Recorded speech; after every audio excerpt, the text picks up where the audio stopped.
40ರ ನಂತರ ಮೆಟಬಾಲಿಕ್ ಸ್ಲೋಡೌನ್ನಿಂದ muscle wasting, bone density ಕಮ್ಮಿ, ಮಂಡಿ ನೋವು, ಸೊಂಟ ನೋವು, ಬೆನ್ನೋವು ಇದಕ್ಕೆಲ್ಲ ಪರಿಹಾರ clinically tested Amrit noni ortho plus. Noni ಮತ್ತು ಔಷಧೀಯ ಗಿಡಮೂಲಿಕೆಗಳು ನೋವನ್ನ ಕಮ್ಮಿ ಮಾಡಿ ಪೋಷಕಾಂಶ ನೀಡಿ ಮೂಳೆ ಸ್ನಾಯುಗಳನ್ನ ಬಲಪಡಿಸುತ್ತವೆ. ಅಮೃತ್ ನೋನಿ ಆರ್ಥೋ ಪ್ಲಸ್ ನೋವು ರಹಿತ ಜೀವನಕ್ಕಾಗಿ ಖರೀದಿಸಲು ಲಿಂಕ್ ಡಿಸ್ಕ್ರಿಪ್ಷನ್ ಮತ್ತು ಪಿನ್ಡ್ ಕಾಮೆಂಟ್ ನಲ್ಲಿದೆ.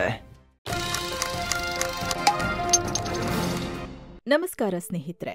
ಇಪಿಎಫ್ಒ ಎಂಪ್ಲಾಯೀಸ್ ಪ್ರಾವಿಡೆಂಟ್ ಫಂಡ್ ಅಥವಾ ಸಿಂಪಲ್ ಲ್ಯಾಂಗ್ವೇಜ್ನಲ್ಲಿ ಪಿಎಫ್ ಕಟ್ ಆಗುತ್ತಲ್ಲ ಅದು. ಈ ಪಿಎಫ್ ಸಂಬಂಧಪಟ್ಟಂತೆ ಕೇಂದ್ರ ಸರ್ಕಾರ ಬಹಳ ಮಹತ್ವದ ಚೇಂಜಸ್ ಮಾಡಿದೆ. ಇನ್ಮೇಲೆ ಯಾರು ಬೇಕಾದ್ರೂ ಯಾವಾಗ ಬೇಕಾದ್ರೂ 100% ಪಿಎಫ್ ಹಣವನ್ನ ಅಂದ್ರೆ ಪೂರ್ತಿ ಪಿಎಫ್ನ ವಿತ್ಡ್ರಾ ಮಾಡಬಹುದು. ಅಲ್ಲದೆ ವಿತ್ಡ್ರಾವಲ್ ಲಿಮಿಟ್ನ ಕೂಡ ಏರಿಕೆ ಮಾಡಿದೆ. ಆದರೆ ಮಿನಿಮಮ್ ಬ್ಯಾಲೆನ್ಸ್ ಮೇಂಟೈನ್ ಮಾಡೋಕೆ ಲಿಮಿಟ್ ಹಾಕಿದೆ. ಹೀಗೆ ಪಿಎಫ್ ವಿಚಾರದಲ್ಲಿ 8 ಮಹತ್ವದ ಬದಲಾವಣೆಗಳನ್ನ ಮಾಡಿದೆ. ಈಗ ಆ 8 ಚೇಂಜಸ್ನ ಹೇಳ್ತಾ ಹೋಗ್ತೀವಿ. ವಿಡಿಯೋನ ಕಡೆ ತನಕ ನೋಡಿ. ಸ್ನೇಹಿತರೆ, ಇದು ಪ್ರತಿಯೊಬ್ಬರ ಸ್ಯಾಲರಿಗೆ ಸಂಬಂಧಿಸಿದ ವಿಚಾರ, ಹೀಗಾಗಿ ತುಂಬಾ ಗಮನ ಕೊಟ್ಟು ನೋಡಿ. ಸ್ನೇಹಿತರೆ, ಇಪಿಎಫ್ಒ ಬಗ್ಗೆ ನಿಮ್ಮಲ್ಲಿ ಕೆಲವರಿಗೆ ಈಗಾಗಲೇ ಮಾಹಿತಿ ಇರಬಹುದು. ಆದ್ರೂ ಮೊದಲು ಚಿಕ್ಕದಾಗಿ ಇಂಟ್ರೊಡಕ್ಷನ್ ನೋಡ್ಬಿಡೋಣ. ಇಪಿಎಫ್ ಎಂಪ್ಲಾಯೀಸ್ ಪ್ರಾವಿಡೆಂಟ್ ಫಂಡ್ ಅಥವಾ ಸಿಂಪಲ್ ಆಗಿ ಪಿಎಫ್ ಅನ್ನೋದು ಸರ್ಕಾರದ ಸೇವಿಂಗ್ ಸ್ಕೀಮ್. ಖಾಸಗಿ ಕಂಪನಿಗಳಲ್ಲಿ, ಆರ್ಗನೈಸ್ಡ್ ಸೆಕ್ಟರ್ಗಳಲ್ಲಿ ಕೆಲಸ ಮಾಡ್ತಿರುವಂತಹ ಉದ್ಯೋಗಿಗಳ ಆರ್ಥಿಕ ಭದ್ರತೆ ದೃಷ್ಟಿಯಿಂದ ಇರುವಂತಹ ಯೋಜನೆ. ನಮ್ಮ ಯುವಕರು ಗೊತ್ತಲ್ಲ, ಬಂದ ಸಂಬಳವನ್ನ 1 ವಾರ ಅನ್ನುವಷ್ಟರಲ್ಲಿ ಉಡಾಯಿಸಿರ್ತಾರೆ. ಹೀಗಾಗಿ ಸರ್ಕಾರನೇ ನಿಮಗೆ ಸ್ಯಾಲರಿ ಸಿಗೋಕ್ಕೂ ಮುನ್ನ ನೀವು ಸೇವ್ ಮಾಡಬೇಕಾಗಿರೋ ಹಣವನ್ನ ಕಟ್ ಮಾಡಿ ಕೊಡುತ್ತೆ. ಕೇವಲ ಉದ್ಯೋಗಿಗಳಿಂದ ಅಷ್ಟೇ ಅಲ್ಲ, ಕಂಪನಿಗಳಿಂದ ಕೂಡ ಅಷ್ಟೇ ಪ್ರಮಾಣದ ಹಣವನ್ನ ಕಟ್ಟಿಸಿಕೊಳ್ಳುತ್ತೆ.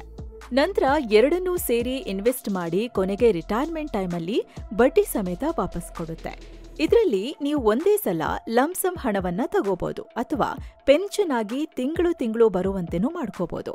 ಈ ರೀತಿ ಕಡ್ಡಾಯ ಸೇವಿಂಗ್ಸ್ನಿಂದ ಜನರಿಗೆ ಆರ್ಥಿಕ ಭದ್ರತೆ ಒದಗಿಸಿದಂತೆ ಆಗುತ್ತೆ ಅನ್ನೋದು ಸರ್ಕಾರದ ನಿಲುವು. 1995ರಿಂದ ಈ ಪಿಎಫ್ ಜಾರಿಯಲ್ಲಿದೆ. ಕೇಂದ್ರ ಕಾರ್ಮಿಕ ಇಲಾಖೆಯಡಿ ಬರೋ ಇಪಿಎಫ್ಒ ಸಂಸ್ಥೆ ಇದನ್ನ ಹ್ಯಾಂಡಲ್ ಮಾಡ್ತಿದೆ. ಈಗ ಇದೇ ಪಿಎಫ್ ವಿಚಾರದಲ್ಲಿ ಸರ್ಕಾರ ಮಹತ್ವದ ಚೇಂಜಸ್ ಮಾಡಿದೆ. ಒಂದೊಂದಾಗಿ ನೋಡ್ತಾ ಹೋಗೋಣ. ಹಣ ಹಿಂಪಡೆಯುವಿಕೆ ಸರಳೀಕರಣ. ಸ್ನೇಹಿತರೆ, ಪಿಎಫ್ ವಿತ್ಡ್ರಾ ಮಾಡೋದ್ರಲ್ಲಿ ಮೇಜರ್ ಬದಲಾವಣೆ. ಈ ಮೊದಲು ಅನಾರೋಗ್ಯ, ಮದುವೆ, ಶಿಕ್ಷಣ, ಮನೆ ನಿರ್ಮಾಣ ಹೀಗೆ ಸುಮಾರು 13 ಕಾರಣಕ್ಕೆ ಪಿಎಫ್ ಹಣನ ವಿತ್ಡ್ರಾ ಮಾಡಬಹುದಾಗಿತ್ತು. ಆದ್ರೆ ಈ 13 ಕೆಟಗರಿಗೂ ಬೇರೆ ಬೇರೆ ನಿಯಮ, ಬೇರೆ ಬೇರೆ ಅರ್ಹತೆ, ಲಿಮಿಟ್ಸ್ ಇರ್ತಿತ್ತು. ಇದರಿಂದ ಜನಕ್ಕೆ ಸಿಕ್ಕಾಪಟ್ಟೆ ಗೊಂದಲ ಆಗ್ತಿತ್ತು. ಆದ್ರೀಗ ಇಪಿಎಫ್ಒನ ಸೆಂಟ್ರಲ್ ಬೋರ್ಡ್ ಅದೆಲ್ಲವನ್ನ ತೆಗೆದು ಸಿಂಪಲ್ ಆಗಿ 3 ಕೆಟಗರಿ ಮಾಡಿದೆ. ಅನಾರೋಗ್ಯ, ಶಿಕ್ಷಣ, ಮದುವೆಯಂಥ ಕಾರಣಗಳಿಗೆ ಎಸೆನ್ಷಿಯಲ್ ನೀಡ್ಸ್, ಮನೆ ಖರೀದಿ, ಮನೆ ನಿರ್ಮಾಣ, ಗೃಹ ಸಾಲ ಮರುಪಾವತಿಯಂಥ ಕಾರಣಗಳಿಗೆ ಹೌಸಿಂಗ್ ನೀಡ್ಸ್ ಮತ್ತು ಉಳಿದ ತುರ್ತು ಸಂದರ್ಭಗಳಿಗಾಗಿ ಸ್ಪೆಷಲ್ ಸರ್ಕಮ್ಸ್ಟೆನ್ಸಸ್ ಅಂತ ಒಟ್ಟು 3 ಕೆಟಗರಿ ಮಾಡಿದೆ. ಈ 3ಕ್ಕೂ ಸಿಂಪಲ್ ನಿಯಮಗಳನ್ನ ಇಟ್ಟಿದೆ. ಅದರಲ್ಲೂ ಸ್ಪೆಷಲ್ ಸರ್ಕಮ್ಸ್ಟೆನ್ಸ್ನಲ್ಲಿ ನೀವು ಕಾರಣ ಏನು ಅಂತ ಮೆನ್ಷನ್ ಮಾಡೋ ಅವಶ್ಯಕತೆನೂ ಇಲ್ಲ. ಈ ಮೊದಲು ಏನ್ ಕಾರಣ ಅಂತ ಬರಿಬೇಕಿತ್ತು. ಕೆಲವೊಂದ್ಸಲ ಇದನ್ನೇ ಇಟ್ಕೊಂಡು ಪಿಎಫ್ಒದವರು ಆಟ ಆಡಿಸ್ತಿದ್ರು. ಕ್ಲೇಮ್ ರೀಸನ್ ಸರಿ ಇಲ್ಲ ಅಂಥೇಳಿ ಹಣ ಕೊಡ್ತಿರ್ಲಿಲ್ಲ. ಬಟ್ ಈಗ ಕೇಂದ್ರ ಸರ್ಕಾರ ರೀಸನ್ ಮೆನ್ಷನ್ ಮಾಡೋದೇ ಬೇಡ ಅಂದಿದೆ. ನಾವಿಲ್ಲಿ ಇಪಿಎಫ್ಒ ಬೋರ್ಡ್ ಬದಲು ಕೇಂದ್ರ ಸರ್ಕಾರ ಅಂತಿದ್ದೀವಿ. ಯಾಕಂದ್ರೆ ಅಫ್ಕೋರ್ಸ್ ಈ ಡಿಸಿಷನ್ಗಳನ್ನೆಲ್ಲ ತಗೊಂಡಿರೋದು ಇಪಿಎಫ್ಒ ಬೋರ್ಡೇ. ಆದ್ರೆ ಆ ಬೋರ್ಡ್ನ ಮುಖ್ಯಸ್ಥರು ಕೇಂದ್ರ ಕಾರ್ಮಿಕ ಸಚಿವರಾಗಿರ್ತಾರೆ. ಹೀಗಾಗಿ ಸರ್ಕಾರದ ಆಣತಿಯಂತೆ ಇಪಿಎಫ್ಒ ಕೆಲಸ ಮಾಡುತ್ತೆ. ಸ್ನೇಹಿತರೆ, ವರದಿಯಲ್ಲಿ ಮುಂದುವರಿಯುವುದಕ್ಕಿಂತ ಮುಂಚೆ ನಿಮ್ಮಲ್ಲಿ ನಮ್ಮದೊಂದು ಸಣ್ಣ ಮನವಿ. ಯಾರೆಲ್ಲ ಚಾನೆಲ್ಗೆ ಸಬ್ಸ್ಕ್ರೈಬ್ ಆಗಿಲ್ಲ, ದಯವಿಟ್ಟು ಸಬ್ಸ್ಕ್ರೈಬ್ ಆಗಿ. ಇದರಿಂದ ನಮ್ಮ ಇಂಥ ಮಾಹಿತಿಯುಳ್ಳ ವರದಿಗಳು ನಿಮಗೆ ಯಾವತ್ತೂ ಮಿಸ್ ಆಗಲ್ಲ. ಪಕ್ಕದಲ್ಲೇ ಬೆಲ್ ಐಕಾನ್ ಇದೆ, ಕ್ಲಿಕ್ ಮಾಡಿ. ಇದರಿಂದ ನಮಗೆ ಇನ್ನೂ ಹೆಚ್ಚಿನ ಕೆಲಸ ಮಾಡೋಕೆ ಶಕ್ತಿ ಸಿಗುತ್ತೆ. ಬನ್ನಿ ಈಗ ವರದಿಯಲ್ಲಿ ಮುಂದುವರಿಯೋಣ. 100% ಪಿಎಫ್ ಹಣ ವಿತ್ಡ್ರಾ. ಎಸ್ ಸ್ನೇಹಿತರೆ, ಪಿಎಫ್ ವಿಚಾರದಲ್ಲಿ ಮಾಡಿರೋ ದೊಡ್ಡ ಬದಲಾವಣೆ ಇದು. ಈ ಮೊದಲು 13 ಕಾರಣಗಳಿಗೆ ಪಿಎಫ್ ಹಣ ವಿತ್ಡ್ರಾ ಮಾಡಬಹುದು ಅಂತ ಹೇಳಿದ್ವಲ್ಲ. ಆ 13 ಕೆಟಗರಿಲೂ ವಿತ್ಡ್ರಾವಲ್ಗೆ ಒಂದೊಂದರಲ್ಲಿ ಒಂದೊಂದು ಮಿತಿ ಹೇರಲಾಗಿತ್ತು. ಈಗ ಉದಾಹರಣೆಗೆ ಮದುವೆ ಮತ್ತು ಸ್ನಾತಕೋತ್ತರ ಶಿಕ್ಷಣಕ್ಕಾಗಿ ಗರಿಷ್ಠ ಎಂಪ್ಲಾಯಿ ಶೇರ್ನಿಂದ 50% ಹಣ ವಿತ್ಡ್ರಾ ಮಾಡಬಹುದಿತ್ತು. ಅದೇ ಅನಾರೋಗ್ಯ ಕಾರಣಕ್ಕೆ ಮ್ಯಾಕ್ಸಿಮಮ್ ಅಂದ್ರೆ 6 ತಿಂಗಳ ಬೇಸಿಕ್ ಸ್ಯಾಲರಿ ಪ್ಲಸ್ ಡಿಎ ಅಥವಾ ಎಂಪ್ಲಾಯಿಯಿಂದ ಕಟ್ಟಾದ ಅಷ್ಟು ಹಣ ಬಡ್ಡಿ ಸಮೇತ. ಇವೆರಡರಲ್ಲಿ ಯಾವುದು ಕಮ್ಮಿ ಇರ್ತಿತ್ತೋ ಗರಿಷ್ಠ ಅಷ್ಟು ಪಿಎಫ್ ಹಣವನ್ನ ವಿತ್ಡ್ರಾ ಮಾಡಬಹುದಾಗಿತ್ತು. ನಿಮಗಿಲ್ಲಿ ಈ ರೂಲ್ಸ್ ಅನ್ನ ಕೇಳಿದ ತಕ್ಷಣ ಗೊತ್ತಾಗ್ತಿದೆ ಎಷ್ಟು ಕಾಂಪ್ಲೆಕ್ಸ್ ಇದೆ ಅಂತ. ರಿಯಲ್ ಆಗಿ ವಿತ್ಡ್ರಾ ಮಾಡೋವಾಗ ಇನ್ನೂ ಗೊಂದಲವಾಗ್ತಿತ್ತು. ಹೀಗಾಗಿ ಅದೆಲ್ಲ ಬೇಡ ಅಂತ ಹೇಳಿ ಕೇಂದ್ರ ಸರ್ಕಾರ ಈಗ ಯಾವುದೇ ಸಮಯದಲ್ಲಿ 100% ಎಲಿಜಿಬಲ್ ಬ್ಯಾಲೆನ್ಸ್ ನ ವಿಡ್ರಾ ಮಾಡಬಹುದು ಅಂತ ಹೇಳಿದೆ. ಎಲಿಜಿಬಲ್ ಬ್ಯಾಲೆನ್ಸ್ ಅಂದ್ರೆ ನಿಮ್ಮ ಖಾತೆಯಲ್ಲಿ ಎಷ್ಟಿರುತ್ತೋ ಅಷ್ಟು ಹಣ. ಎಂಪ್ಲಾಯಿ ಶೇರ್, ಎಂಪ್ಲಾಯರ್ ಶೇರ್ ಅಂತೇನೂ ಡಿಫರೆನ್ಸ್ ಇಲ್ಲ. ಬಡ್ಡಿ ಸಮೇತ ನಿಮ್ಮ ಅಕೌಂಟ್ ಅಲ್ಲಿ ಎಷ್ಟು ಹಣ ಇರುತ್ತೋ ಅಷ್ಟು ಹಿಂತೆಗಿಬಹುದು. ಆದ್ರೆ ಇಲ್ಲಿ ಒಂದು ಸಣ್ಣ ಅಮೌಂಟ್ ಬಿಡಬೇಕಾಗುತ್ತೆ, ಅದನ್ನ ನೆಕ್ಸ್ಟ್ ಹೇಳ್ತೇವೆ. ಆದ್ರೆ ಅದನ್ನ ಬಿಟ್ಟು ನಿಮ್ಮ PF ಖಾತೆಲಿರೋ ಅಷ್ಟು ಹಣವನ್ನ ನೀವೀಗ ಹಿಂಪಡಿಬಹುದು. ಈ ನಿಯಮ 3 ಕೆಟಗರಿಗೆ ಸೇಮ್ ಇರುತ್ತೆ, ಯಾವುದೇ ಗೊಂದಲ ಇರೋದಿಲ್ಲ. ಏನು ಸ್ನೇಹಿತರೆ, ವರದಿಯಲ್ಲಿ ಮುಂದುವರಿಯುವ ಮುನ್ನ ಸೆವೆನ್ ಸೈನ್ಸ್ ಟೂರಿಸಂ ಕಂಪನಿ ಗುಜರಾತ್ಗೆ ಟ್ರಿಪ್ ಆಯೋಜನೆ ಮಾಡಿದೆ. ಆಫರ್ ಪ್ರೈಸ್ 45,700 ರೂಪಾಯಿ ಮಾತ್ರ.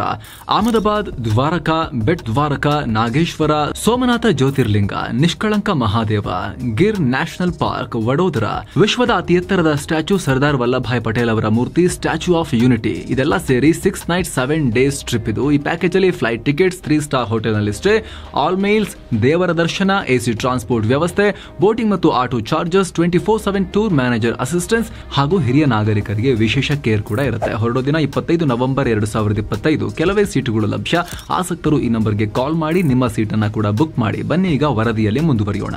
ವಿಡ್ರಾವಲ್ ಲಿಮಿಟ್ ಏರಿಕೆ. ಹೌದು ಸ್ನೇಹಿತರೆ, ಕೇಂದ್ರ ಸರ್ಕಾರ ವಿಡ್ರಾ ಮಾಡೋ ಮಿತಿಯನ್ನ ಕೂಡ ಏರಿಕೆ ಮಾಡಿದೆ. ಈ ಮೊದಲು ಮದುವೆ ಮತ್ತು ಶಿಕ್ಷಣ ಎರಡಕ್ಕೂ ಸೇರಿ ಗರಿಷ್ಠ ನೀವು 3 ಸಲ ಮಾತ್ರ ಹಣ ವಿಡ್ರಾ ಮಾಡಬಹುದಿತ್ತು. ಈ ಲಿಮಿಟ್ ಮೀರ್ತು ಅಂದ್ರೆ ಒಂದ್ ವೇಳೆ ನಿಮ್ಮ PF ಅಕೌಂಟ್ ಅಲ್ಲಿ ಹಣ ಇದ್ರೂ ಕೂಡ ತೆಗೆಯೋಕಾಗ್ತಿರ್ಲಿಲ್ಲ. ಬಹಳ ಜನಕ್ಕೆ ಇದರಿಂದ ತೊಂದರೆ ಆಗ್ತಿತ್ತು. ಆದ್ರೀಗ ಈ ಲಿಮಿಟ್ ನ ಜಾಸ್ತಿ ಮಾಡಲಾಗಿದೆ. ಶಿಕ್ಷಣಕ್ಕಾಗಿ ಗರಿಷ್ಠ 10 ಸಲ ಬೇಕಾದ್ರೆ ನೀವು PF ವಿಡ್ರಾ ಮಾಡಬಹುದು. ಅದೇ ರೀತಿ ಮದುವೆ ಸಲುವಾಗಿ ಬೇಕಾದ್ರೆ 5 ಸಲ ವಿಡ್ರಾ ಮಾಡಬಹುದು. ಸೊ ವಿಡ್ರಾ ಮಾಡೋದನ್ನ ಕಂಪ್ಲೀಟ್ಲಿ ಇಲ್ಲಿ ಲಿಬರಲೈಸ್ ಮಾಡಲಾಗಿದೆ. ಕನಿಷ್ಠ ಸೇವಾ ಅವಧಿ ಏರಿಕೆ. ಸ್ನೇಹಿತರೆ, ಈ ಮೊದಲು ತುರ್ತು ಸಂದರ್ಭ ಬಿಟ್ಟು ಉಳಿದ ಕೆಲಸಕ್ಕೆ PF ಹಣ ಬೇಕು ಅಂದ ತಕ್ಷಣ ಸಿಗ್ತಿರ್ಲಿಲ್ಲ. 5, 6, 7 ವರ್ಷ ನೀವು ಕೆಲಸ ಮಾಡಬೇಕಾಗಿರ್ತಿತ್ತು. ಉದಾಹರಣೆಗೆ ಮನೆ ಕೆಲಸಗಳಿಗಾಗಿ PF ಬೇಕು ಅಂದ್ರೆ ಕನಿಷ್ಠ 5 ವರ್ಷ ಸರ್ವಿಸ್ ಮಾಡಬೇಕಾಗಿರ್ತಿತ್ತು. ಅದೇ ರೀತಿ ಶಿಕ್ಷಣ ಮತ್ತು ಮದುವೆಗೆ ದುಡ್ಡು ಬೇಕು ಅಂದ್ರೆ 7 ವರ್ಷ ಮಿನಿಮಮ್ ಸರ್ವಿಸ್ ಆಗಿರ್ಬೇಕಿತ್ತು. ಜನ ತಮ್ಮದೇ ಹಣ ತಾವು ಪಡೆಯೋಕೆ ಪರದಾಡಬೇಕಿತ್ತು. ಆದ್ರೀಗ ಸರ್ಕಾರ ಈ ಅವಧಿನ ಕೇವಲ 12 ತಿಂಗಳಿಗೆ ಇಳಿಸಿದೆ. ಕೇವಲ 1 ವರ್ಷ ಕೆಲಸ ಮಾಡಿದ್ರೆ ಸಾಕು, ನಿಮಗೆ ಎಜುಕೇಶನ್, ಮದುವೆ, ಹೌಸಿಂಗ್ ಕಾರಣಗಳಿಗೆ PF ಸಿಗುತ್ತೆ. Minimum balance. ಎಸ್ ಸ್ನೇಹಿತರೆ, ಇಷ್ಟೆಲ್ಲ PF ವಿಡ್ರಾ ಮಾಡೋಕೆ ಬಿಟ್ಬಿಟ್ರೆ ಜನ ಇರಬರೋದನ್ನೆಲ್ಲ ಉಚ್ಕೊಂಡ್ ತಗೊಳ್ತಾರೆ. ಆಮೇಲೆ PF ಅನ್ನೋದಕ್ಕೆ ಅರ್ಥನೇ ಇರಲ್ಲ. ಹೀಗಾಗಿ ಸರ್ಕಾರ ಬ್ಯಾಂಕ್ ಅಕೌಂಟ್ಗೆ ಮಿನಿಮಮ್ ಬ್ಯಾಲೆನ್ಸ್ ತರ PFಗೂ ಮಿನಿಮಮ್ ಬ್ಯಾಲೆನ್ಸ್ ಇಟ್ಟಿದೆ. ಯಾವಾಗ್ಲೂ ನಿಮ್ಮ PF ಅಕೌಂಟ್ ಅಲ್ಲಿ 25% ಹಣ ಮೇಂಟೈನ್ ಆಗ್ತಿರಬೇಕು. ಉದಾಹರಣೆಗೆ ನಿಮ್ಮಿಂದ 40,000, ನಿಮ್ಮ ಕಂಪನಿಯಿಂದ 40,000 ಪ್ಲಸ್ 20,000 ಬಡ್ಡಿ, ಒಟ್ಟು PF ಅಕೌಂಟ್ ಅಲ್ಲಿ 1 ಲಕ್ಷ ಹಣ ಇದ್ರೆ ಅದರಲ್ಲಿ ನೀವು ಗರಿಷ್ಠ 80,000 ರೂಪಾಯಿ ಮಾತ್ರ ವಿಡ್ರಾ ಮಾಡಬಹುದು. ಯಾಕಂದ್ರೆ ನಿಮ್ಮ ಮತ್ತು ಕಂಪನಿ ಕಾಂಟ್ರಿಬ್ಯೂಷನ್ ಸೇರಿ 80,000 ಆಗುತ್ತೆ. ಅದರ 25% ಅಂದ್ರೆ 20,000. ಸೊ ಆ 20,000 ಬಿಟ್ಟು ಉಳಿದ ಹಣವನ್ನ ನೀವು ವಿಡ್ರಾ ಮಾಡಬಹುದು. ಸೊ ಇದನ್ನೇ ಸರ್ಕಾರ ಎಲಿಜಿಬಲ್ ಬ್ಯಾಲೆನ್ಸ್ ಅಂತಿರೋದು. ಈ 25% ಬಿಟ್ಟು ಮಿಕ್ಕಿದ್ದು ತಗೋಬಹುದು. ಅಲ್ಲದೆ ಕೆಲಸ ಬಿಟ್ಟ ತಕ್ಷಣ PF ವಿಡ್ರಾ ಮಾಡೋ ಅವಧಿನ ಕೂಡ ಸರ್ಕಾರ ಇನ್ಕ್ರೀಸ್ ಮಾಡಿದೆ. ಈ ಮೊದಲು ಕೆಲಸ ಬಿಟ್ಟ 2 ತಿಂಗಳಲ್ಲೇ PFಗೆ ಅಪ್ಲೈ ಮಾಡಿ ತಗೋಬಹುದಿತ್ತು.